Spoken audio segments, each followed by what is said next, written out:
Hello, everyone, and welcome back to What Time Is It? The number one talk show where we share opinions about African culture, development, entertainment, and lifestyle. For those of you I haven't met yet, my name is Ntube Nane, and I am your host. So today we're going to be talking about 10 things Africans should work on in order to enhance development and growth, not just for the individual countries in Africa, but for the continent as a whole. Now, point number one, changing our mentality. Now, as a Cameroonian growing up in Cameroon, the primary mentality is that development is going to come from somewhere, which is a really weird thing. I feel like most Cameroonians or Africans are not very development oriented. The reason why I say this is because it's not that people do not want development. We do want development. But the question is, what are we doing to ensure that this development that we want comes to our various communities? Now, when I say we need to change our mentality, in my opinion, a lot of people look at development as something that you need so much money to do, you need to be in a certain place, you need to have a certain job in order to bring development. But for me, that is not the case. Now, if you want to develop a place, right, baby steps, in my opinion, are very, very important in order to bring development to any person, to any community, or to a country, and even to a continent. Why do I say this?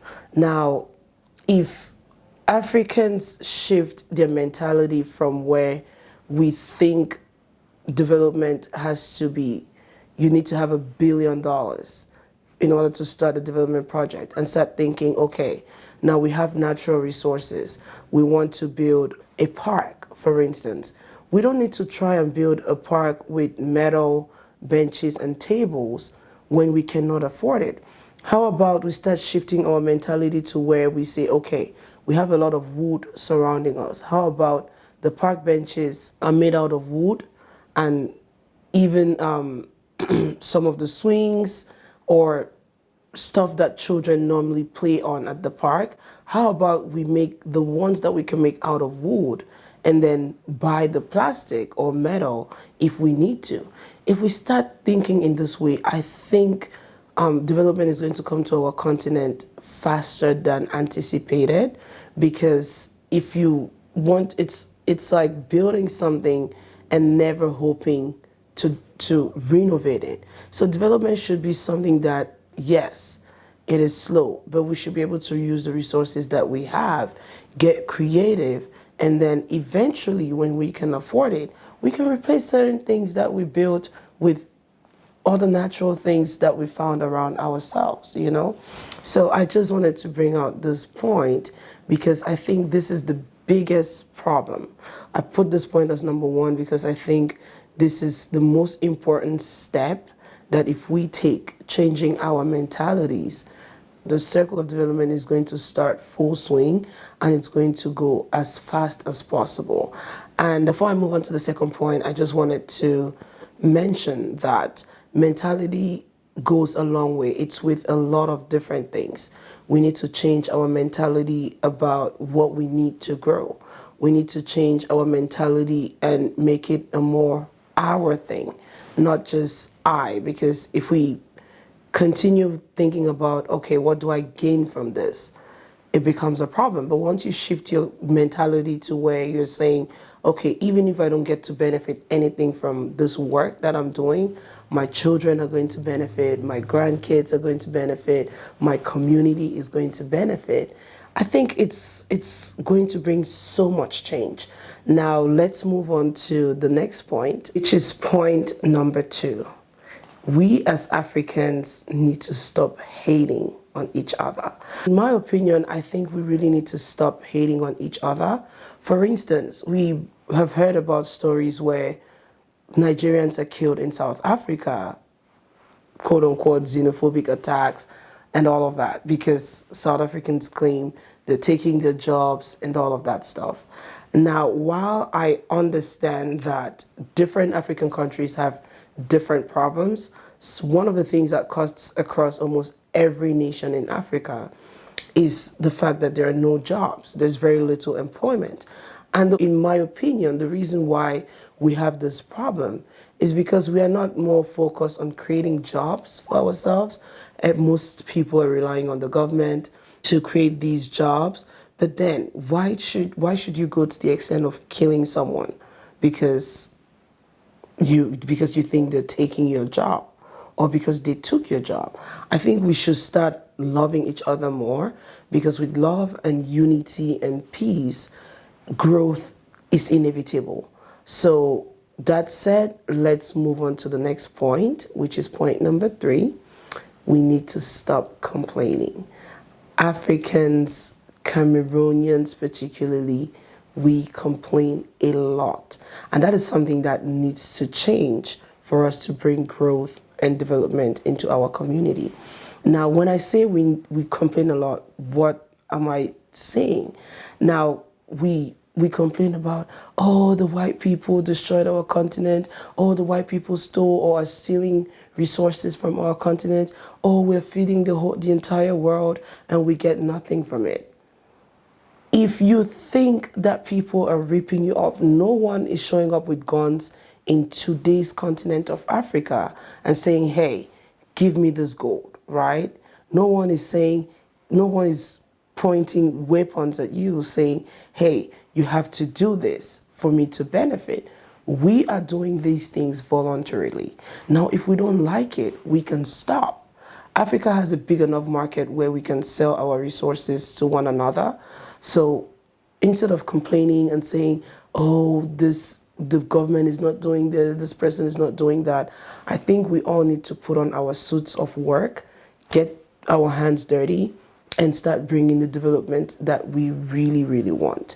Now, that said, let's move on to the next point, which is point number 4. Point number 4, stop relying on the government.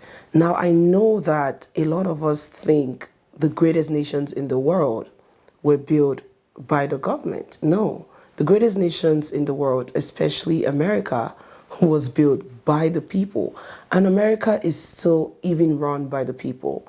Now, when we spend time blaming the government and saying, hey, the government is not doing this, my question is the government supposed to employ every citizen in the country? No. Even in America where I live, majority of the people are employed by the private sector. The government only employs so many people. Now, the reason why the government cannot employ everyone in the country is because the government doesn't even have enough budget or enough money to do that, right? The role of the government is to manage checks and balances and ensure that the economy is run properly. But now, this point about the government is very, very important to me because, in my opinion, I think the government is each and every citizen in the country. Now, when you say the government is not providing jobs and all of that, who is this government we are referring to?